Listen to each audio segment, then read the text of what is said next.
ask a question.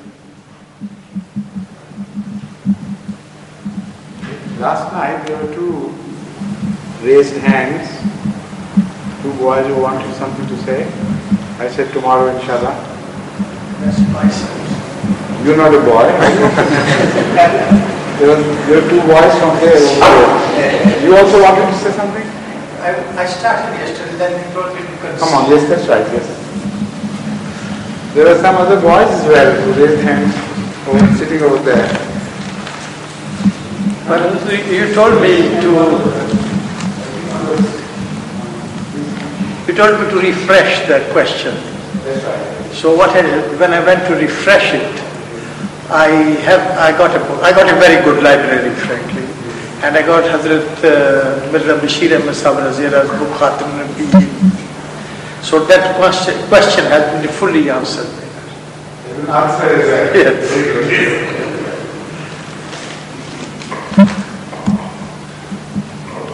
So the facts on which you are basing the question were not correct at the moment, at that time.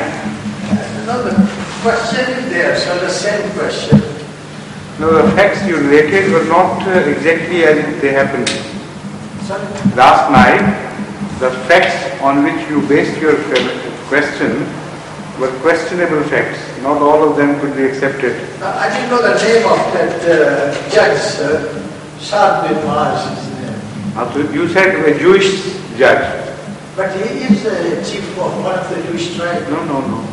Saad bin Maaz was the chief of Os, not of Jewish tribe. This is... Os Kabila. Yes, that's right. Yeah. But the Jews were under not a treaty of friendship, but they were very closely allied to each other. Yes. In the politics of Medina, Saad's tribe was very friendly with Jews, and he was also very popular among the Jews. So it was on their request that Saad was made the sort of tribunal between the two parties. But there's still one little point really. Hazrat Bashir Ahmad Sahib Raziyallah says that because Hazrat Nabi Karim Sallallahu Alaihi Wasallam had committed himself to abide by the decision of Saad. This is one of criteria why he would not pardon those 400 people who were to be executed. And there are some other reasons they were danger to the Muslim community. Yet, at the same time, Rasul accepted the recommendation of two people, one woman and somebody else. But against that, there's an argument that had he used his discretion as the ruler of the country, then perhaps he might have pardoned so many people. No, there is no question of a pardon in fact. What happened was, according to the customs as well as according to the Jewish faith, those traitors at the time of war should have been slaughtered, all of them, murdered, killed animals. And even today, in the most modern times, the treachery at the time of war is unpardonable. They are shot dead in the modern manner.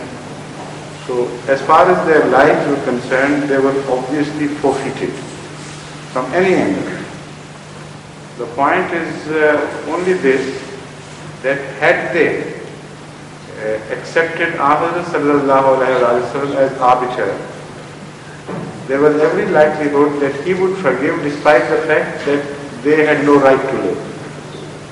But when they took the decision from his hand with a reflection upon him and made a choice of their own liking, that is Saad bin Maaz, then it was a punishment from Allah.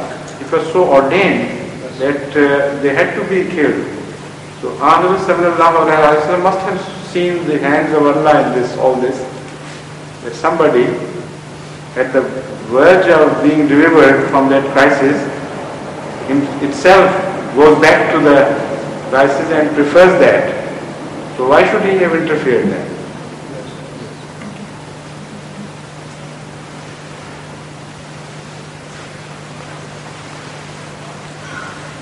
Now, any questions? questions, please? Yes, yes. He was one of those, and there was one Salim. Salim has not come tonight, has he? Who's that? Salim. No. Yes, please come, Salim.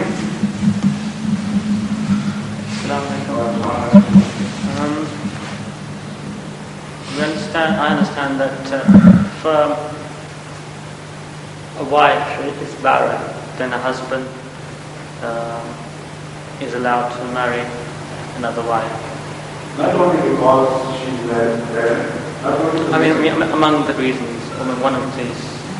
The husband is allowed to marry, but that's quite nice. I'm just wondering, that suppose the situation is reversed and the husband is infertile, and the lady wants to... Divorce to cancer. Instead of permitting both ways, polygamy and polyandry, which is not practical, it's impossible to permit the permission to both wife and husband to marry more than once. That I once calculated and told you that it would become a chain of family which would be completely unmanageable. And there would be other social and legal problems. So that is not permitted. But the wife is given a wide choice of separation. And no judge is permitted to interfere in that matter. Hazrat sallallahu alaihi wasallam's own decision, own conduct in these matters was that once a lady approached him and said, I want to be divorced. And he asked her, what was the trouble? She said, nothing. He said, is he that and that and that, or cruel in any way, or has an ugliness or something? He said, nothing. Completely nothing is wrong with the husband. He is such a fine man, everything. But my heart is not in him. I can't help. So Huzur Akram sallallahu alaihi wasallam said, yes, that's enough. So he got them separated. So on the strength of that, the ladies are given this permission to get separated without any quarrel, without any reason to support their case. Just if they don't want to, they are permitted. While in the case of husbands, a full court hearing is launched then, and the Qazi, the judge, has to see so many things. So the decision is rather taken after some headache on both sides. So there, in fact, the rights of the wife are protected by this. The only alternative for her is to get divorced and marry someone else. Or if she is in love with that husband and she prefers balancing the both possibilities, she prefers rather to forego the children than to forego the husband. She is at liberty to do whatever she feels.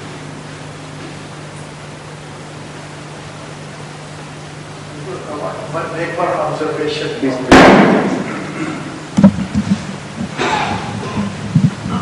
Our government is now coming very close to the Islamic law with regard to divorce. Yes, sir. In the beginning, nobody could divorce unless they had stayed apart for 5 years. Then they brought it down to 3 years. Then they said, no, it's all right. If they stay away for 2 years, well and good. But from today onward, the law has been implemented from today, sir. They can get divorced after 1 year.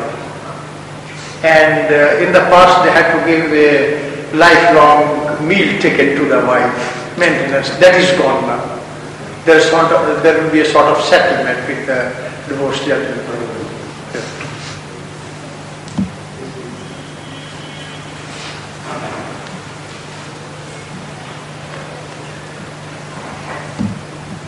Assalamu alaikum. In the same connection which I have heard now about this divorce, and I think when I was studying the law, then I found that, as Hazur has told, that it is very easy for the wife to say that, all right, I can't marry with this gentleman. My heart is not with the husband, and I want to get divorce. All right, she can take it. But it is very difficult for the husband to divorce his wife, and it may amount to some proof in the court and this and that. I think there are two things now. Whether we are now discussing the personal Muslim law, you see, which has been introduced in Pakistan a few years back by General Ayub Khan, or we are talking on the exact Shariat law. You see, that's what I want. In the exact Shariat law, that it is very easy for the husband to divorce his wife, and it is difficult on the other side. But in the case of the Shariat law introduced by General Ayub Khan in his own time, which is still enforced in Pakistan, well, if the man is Muslim, not on us now because they are declaring us not Muslim. Now, anyhow, you see, then the situation is that the husband cannot marry unless he has to get the permission, or there are certain conditions that the lady is a barren or this and that, you see, or adultery or other things. Then the court goes into so many things that some reconciliation has been done or not, you see. But the wife, I think, still has to go through the same process. It is only in Khula, I think, that both husband and wife agree, and that's all. I think I want your full clarification on this one. Already I have made my clarification. Yes, sir? Already I have made the clarification that the wife has the choice, according to the decision of our Rasul Sallallahu Alaihi Wasallam, to get separated whenever she pleases. And it is for her to go to the court. The fact is that according to the lasting Islamic system, something happens before a wife or a husband choose to go to the court. That something is described in the Holy Quran as hakamam min ahlihi wa hakamam min ahliha. Whenever there are disagreements which tend to create greater problems, then the Holy Quran advises both husband and wife to choose one wise man from each family, and they should sit together and try to reconcile things. If that does not happen, somehow it's difficult, and these private attempts fail, then it is the turn of the court. So all these attempts have already failed, have been attempted and failed. This is why when the wife goes to a qazi and says, I can't pull on with the husband, it is quite enough for her to say that, and she will be separated. The problem attendant upon such situations are the question of dowry. It is erroneously thought that dowry is a right which the lady forgoes automatically when she appeals for separation. This is not correct. There are two possibilities. Number one, the dowry has already been paid because dowry has nothing to do with separation. In fact, in so many cases, the dowry was paid even before the wife went to the husband's house, or to the bridegroom's house. So that is obvious that in Islam, dowry had nothing to do with separations. But the second possibility is that it was not paid. So at that time, this is a pending responsibility of the husband which comes into question, only in that respect. But sometimes when the wives say, take the attitude that we want to get separated without any reason, without any debatable reason, let's call it. We have some private reasons, but we don't want to discuss. In that case, the husband says, then the responsibility of this break is not mine. So because the responsibility is not mine, so I should not be held responsible to pay for the damage to her chastity, let's call it.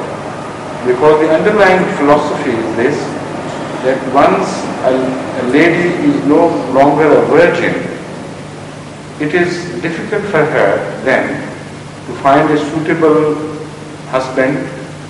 A virgin lady gets a better opportunity.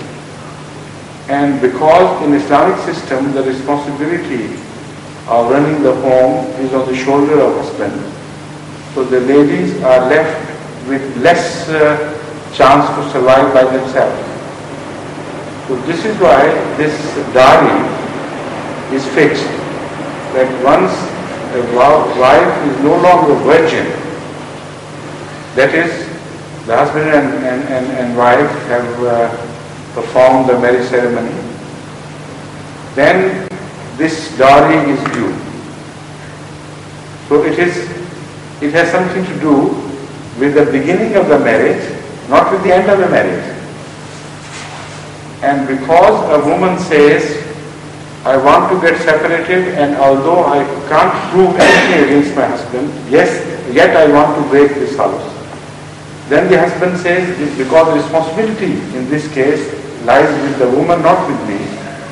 So if I have paid the dowry, it should be returned to me. And if I have not paid, that should be forgiven to me. Only in this limited case, the question of the payment of dowry or non-payment of dowry would arise.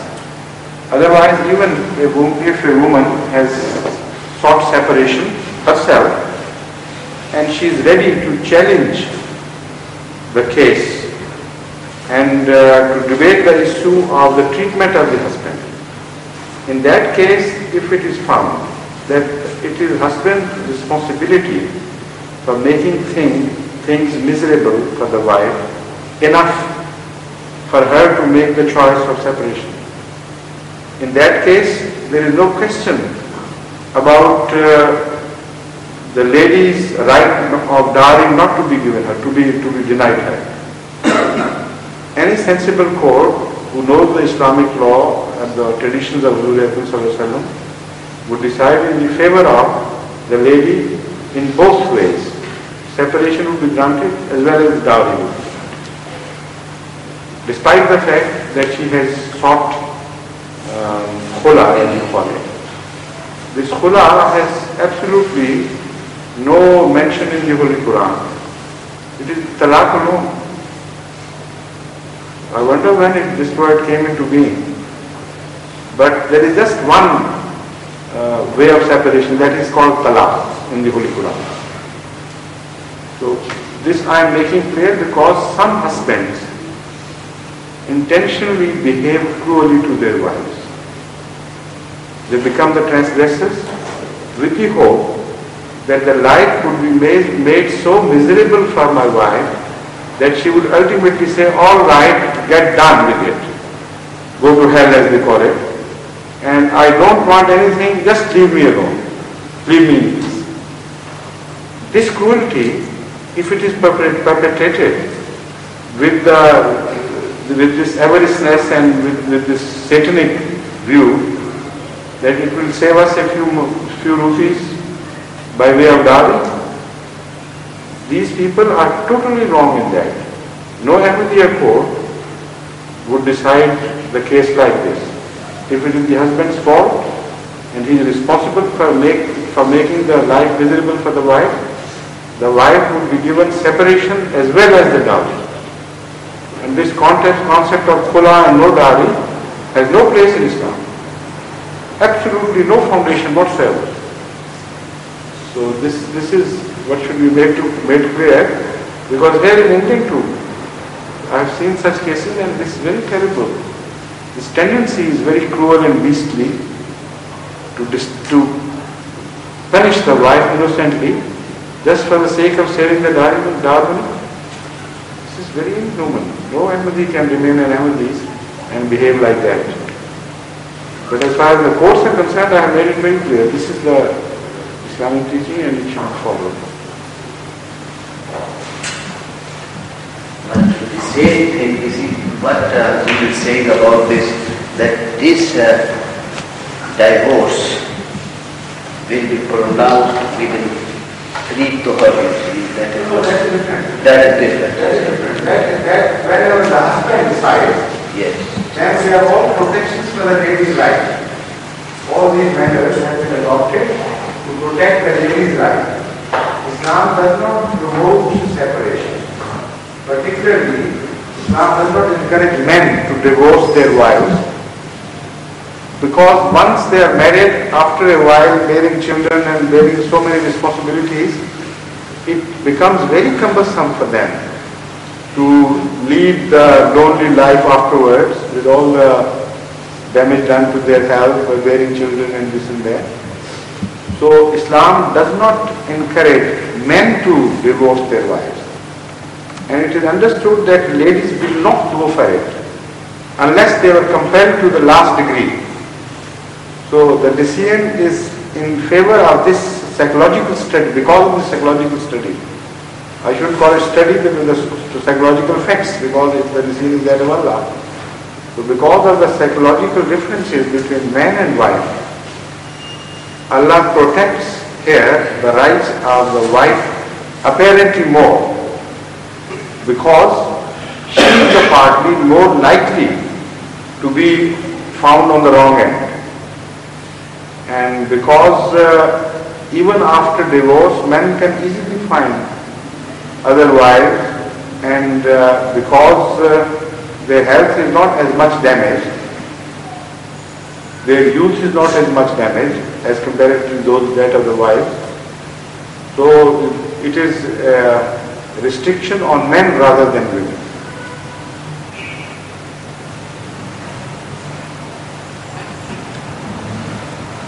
Shall Abdul Rashid sir? Now,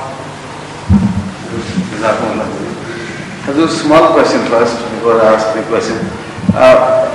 Why do we call Hazrat first and after and then after, there are two things that remind me of a gentleman who was once asked when he visited a village, some friends in the village. He was asked, would you like some cold or hot drink?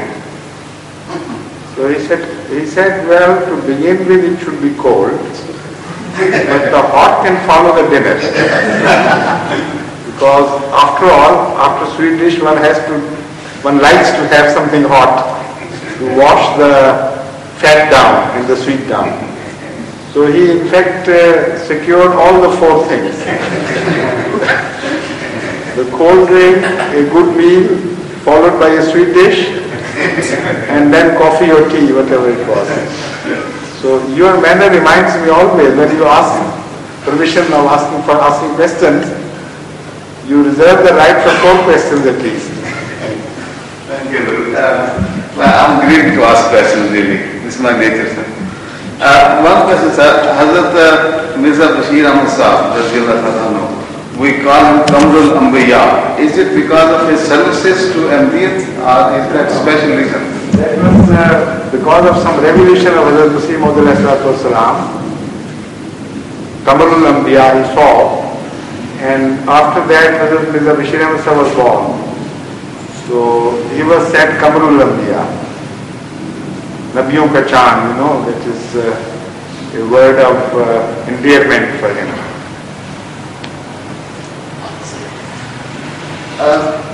Another question is follows. We know very little about Hazrat Muhammad Mustafa sallallahu alaihi wasallam before the age of 40. Could you kindly suggest any books to read his history before There is his... not much literature on that. In fact, he was, as obviously he should have been, he was a very humble man. and tried to remain inconspicuous. And the only thing we hear of him is some account from himself about his early childhood, or from Hazrat Khadija's account of his youth, and a few other friends who knew him of the past, and some common knowledge about him. And that common knowledge has been mentioned in the Holy Quran, because he was called Siddiq and Amin, and some used to call him Saduq. Siddiq means the one who is extremely truthful, but Saduq is even ahead, who is a rare phenomenon in truth. Seldom seen such a man, born in ages. So he was even called Saduq by the Arabs. And because of his sense of justice and truth and honesty and keeping the pledge and being kind to the poor, all these qualities are known through the tradition of Hazrat Khadija plus some other reports. But the most comprehensive is the report of Hazrat Khadija when she commented on his fears about the revelation. So I don't know what is happening to me. The first revelation, I mean. So these were all the qualities which were narrated by Hazrat Khadija, and he was reminded that as far as I know, you have these qualities. And people of such qualities are never wasted breath. So that is the general information we have. And we also know that he traveled by way of, trading along some trade caravans, and has gained some experience of the life in the north. So just a few glimpses here and there, and that was. And the early life, of course, you know that everybody knows about his childhood when he was, he went to Hazrat Halima and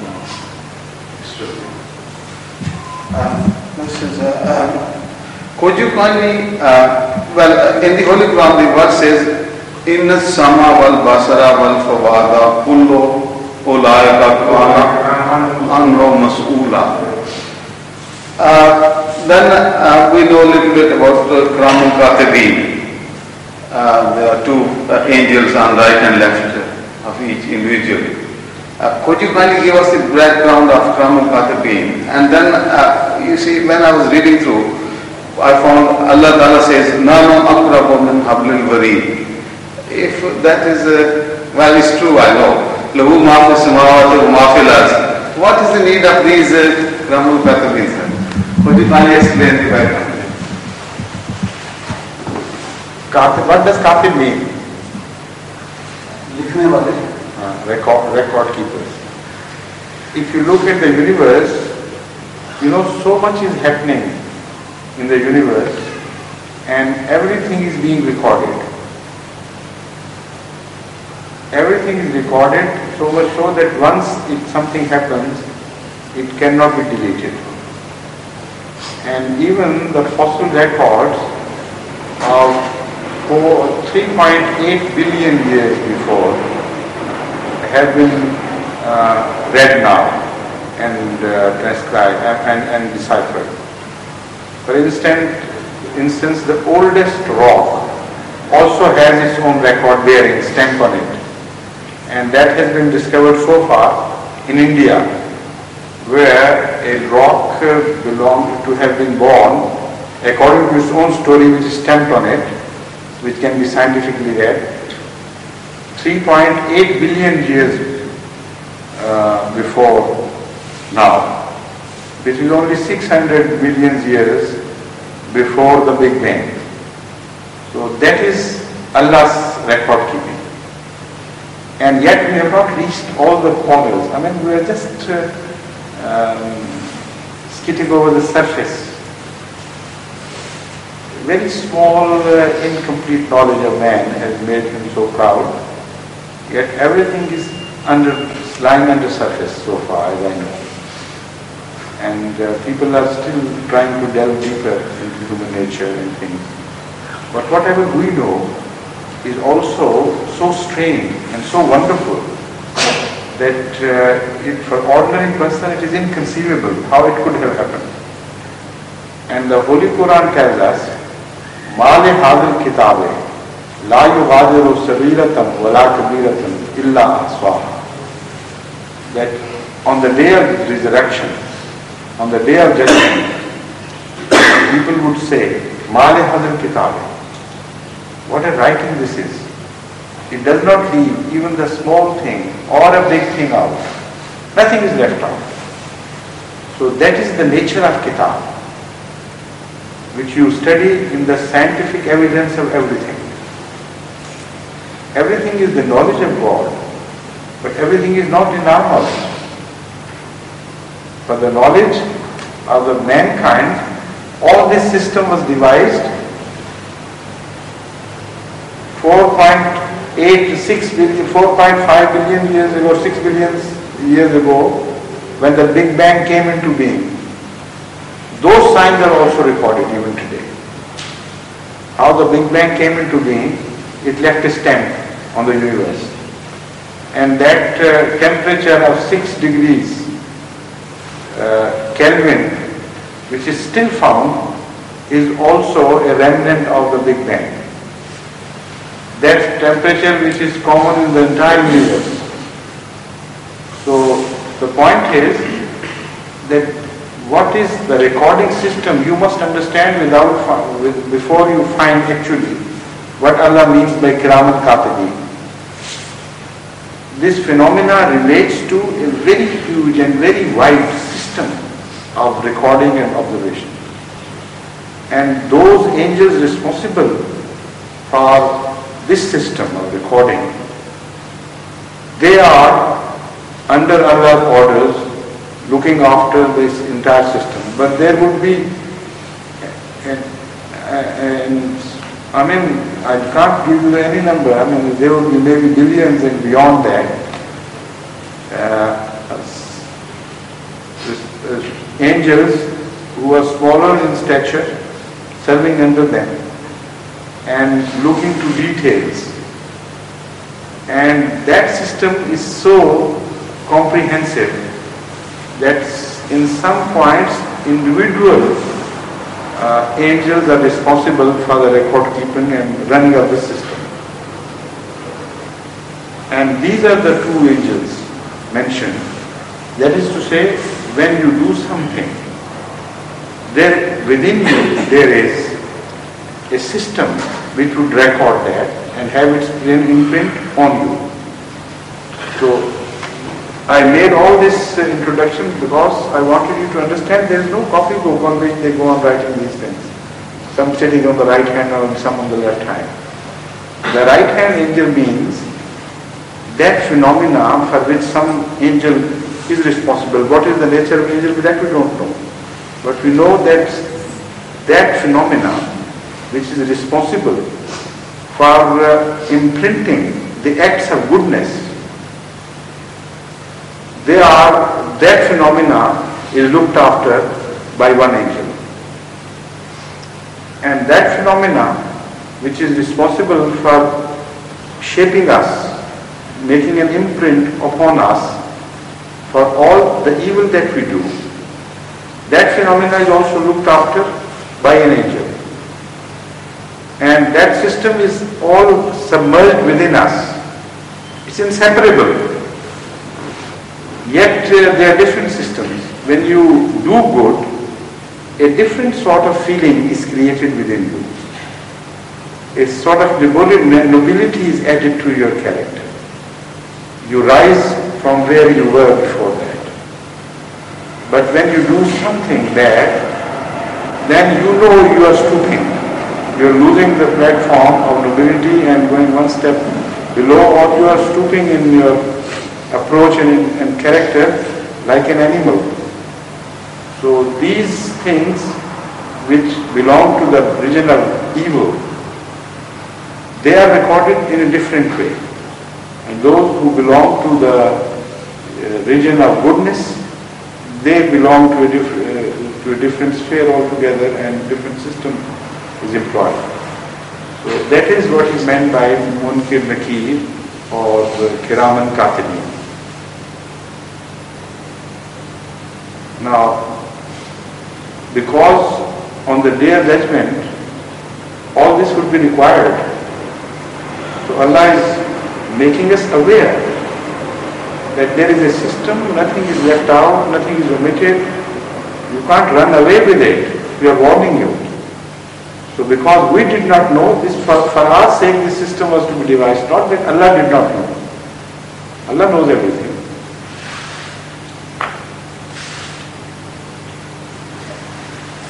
This is quite right, but I'm a bit worried. What happens is, if I have a lot of I've done a lot of guna, and Allah says, if you come to me and do proper tawbah, I'll change those guna into swab. So some people will get more advantage than others. No, I mean in this sense that they are converted.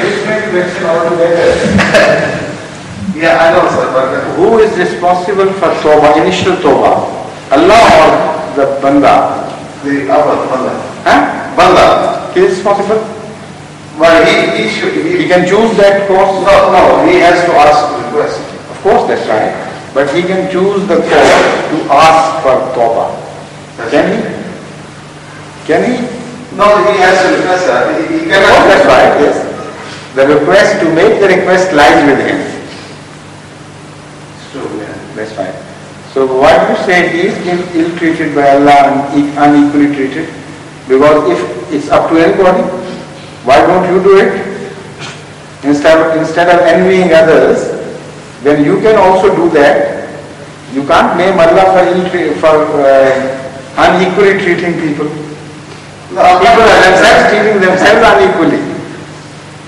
In the final analysis, this is the picture as it emerges. People are not treating themselves equally. So Allah has to treat them as they treat themselves. I know you're still confused, but I'm sorry. Yes, please. Just a moment, was this little child Hassan's child? Is it? Are you? Hassan has taken your cat and put it on his head. Hasn't he? I thought he stole your cat and put it on his own head. No? He didn't give you one to begin with? I left one at home. Yeah. Good. So why is every bread different from each other? Every prayer. Do you have the same meal 5 times a day? Is it all the time breakfast that you go on eating? Why is it different? The variety has its importance, isn't it? Hasn't it? Has some role to play. Otherwise you'll be bored. If you have the breakfast in the morning at the bedtime time, breakfast in the morning, breakfast at lunch, breakfast at evening tea, and then again breakfast at dinner, won't you get fed up with all this? Fed up in the wrong way, I mean. Fed you will be, but you will also be fed up. Is it right? So this is why you change. So Allah also changes things for you. Sometimes shorter prayers, sometimes longer ones, sometimes with recitation, loud recitation, sometimes quietly, and with different varying sunnahs and nawafil and so on. So he, looking at our own nature, he has devised well. Right?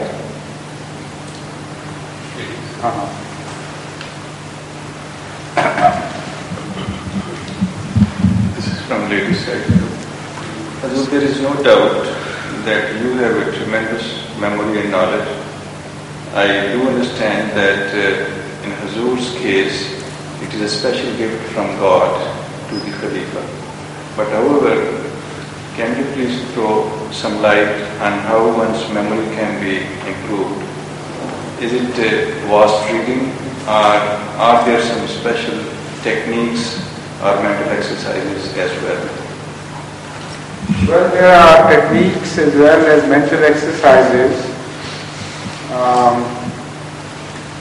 of which I personally do not approve, because they make the thinking mode rather artificial, and the common social pattern is different, and committing to memory is a different mode altogether once you learn through these books. And sometimes it does much more damage to you than any good. Just for trickstery, for show business, that is good. I once was told by a friend in government college that he had got a very good, very interesting book on how to improve memory, and he demonstrated it to me. That he said, look here, you take 50 names, anything, odd names. Not only shall I remember them forward, but I shall count them backwards as well, by just hearing once. So I tried it upon him, and he did it exactly as he had predicted.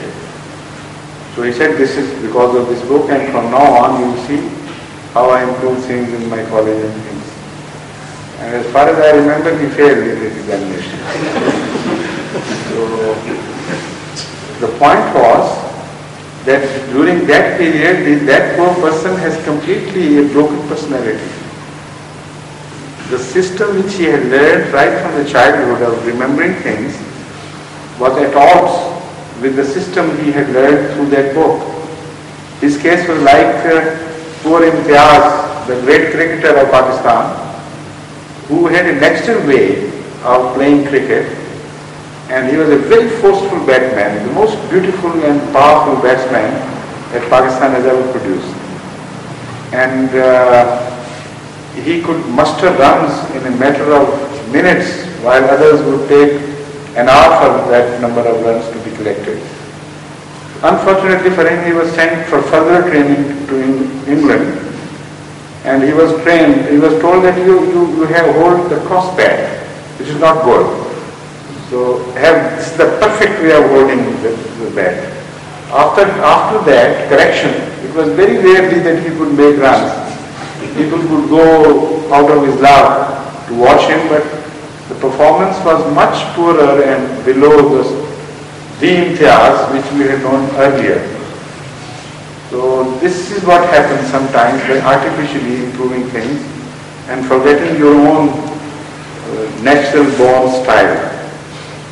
In memory, this can happen.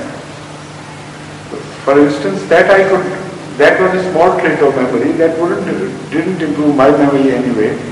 When I learned that trick, I could immediately do that. But I found that it started interfering with my memory, so I left it.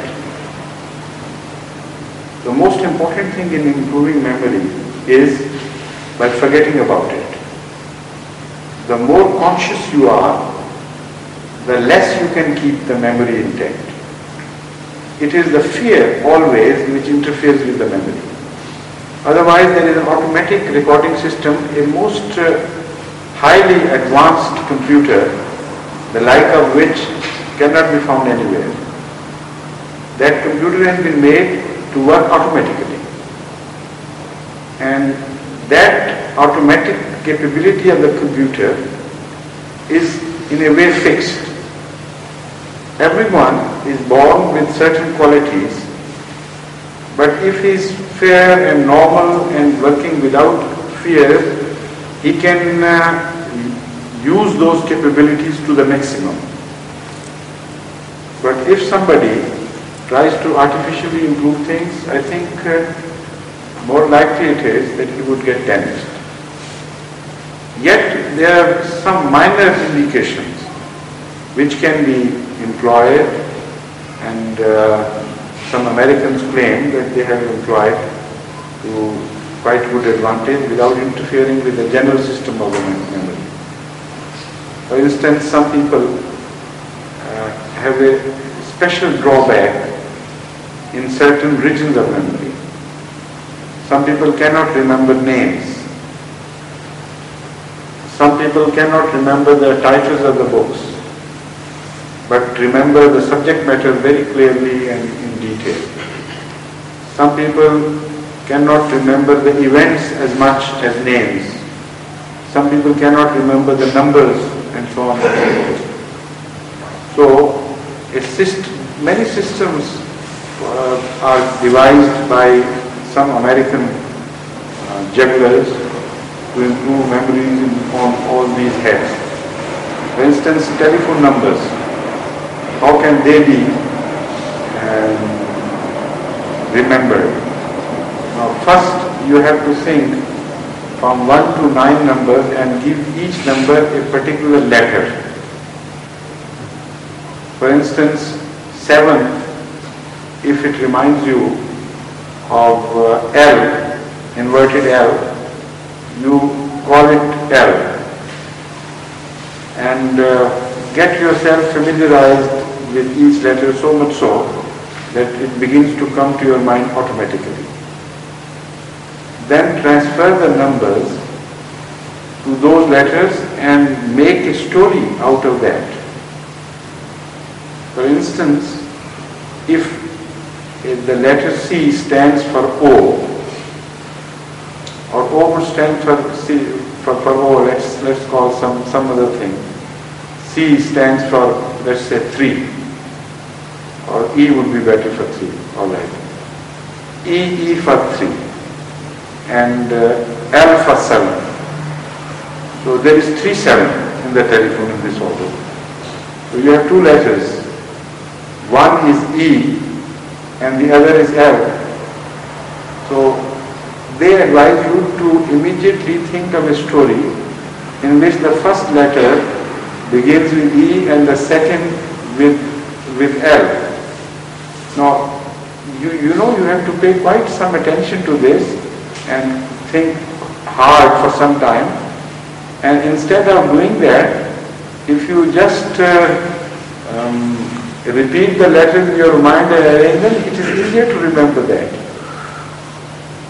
And particularly after some time you will forget what the story was about E and L. And you will remember the letters, but you will not remember the story. You will not know in what order that those letters are to be put. So they are just playthings. I have experimented on these things and I've got a few books on memory improvement, but ultimately I rejected them as artificial, meaningless. The best answer to your question is that be natural. Nothing is better than that. Don't be under stress. And we know that Hitler made use of this and put it to a good employment during his preparation of scientists for Germany, rapid preparation.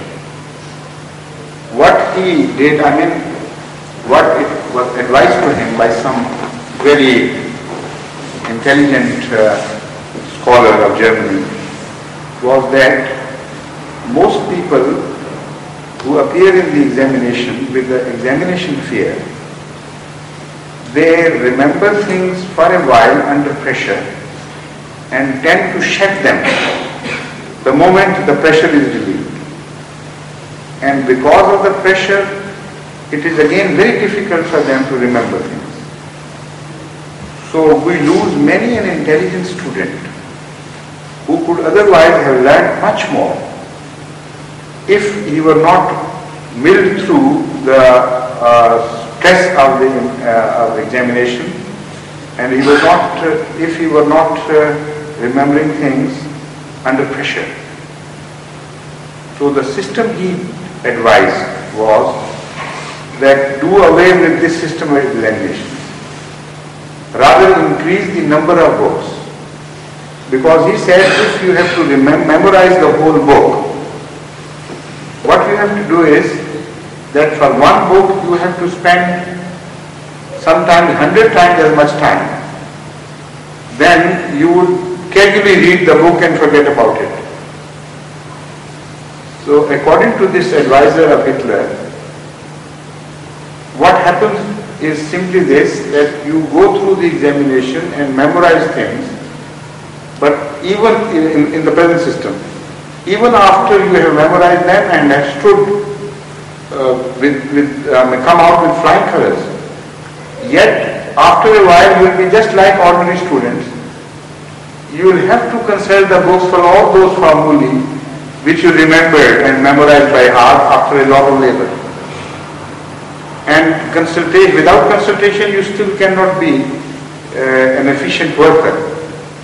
So why not permit an ordinary student the same method which is implied anyway by every scholar ultimately? So the advice was, do away with this examination system and increase the number of books to be read by the students. On each subject, give a very wide reading list and tell them that you have just to read the books, you have not to remember. Forget about remembering, no stresses.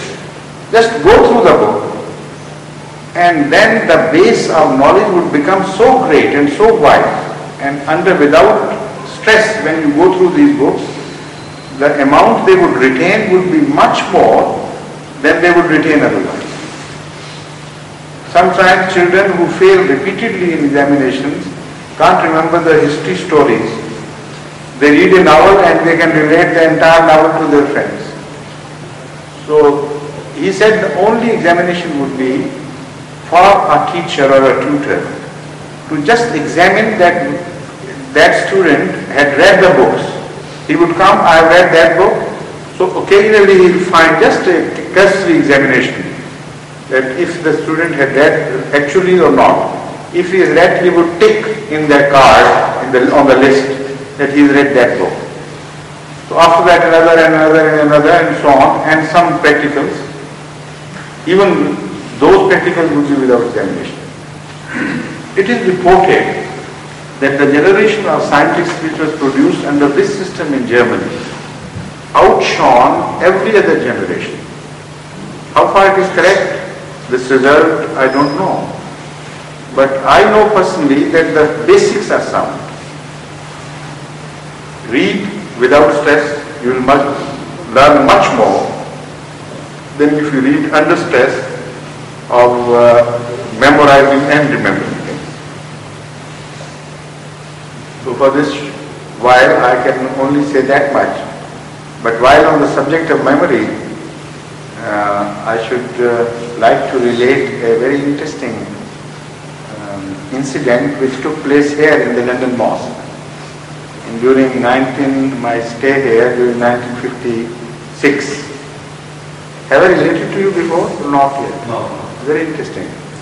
Mir Mahmoud Ahmad Nasir, who is now the missionary in charge of Spain, he used to reside here in the mosque and I used to reside in some digs outside, in Regent's Park.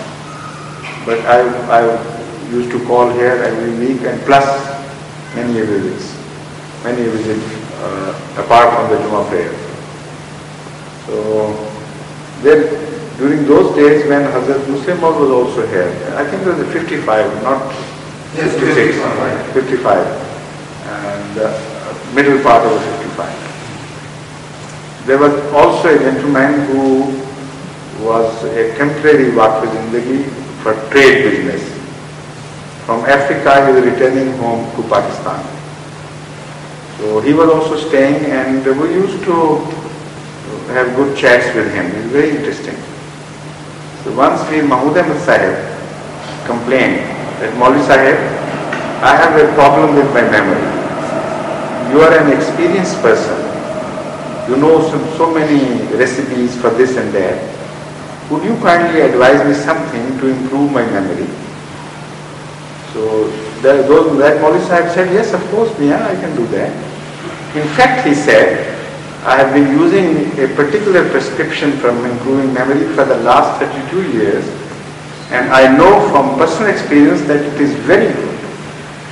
So Mir Mahmood Ahmad said, give me the name, what the name is. He said, that I have forgotten. And then he kept on knocking. He had the habit of memorize things, call back a thing. he would knock over his forehead, like this.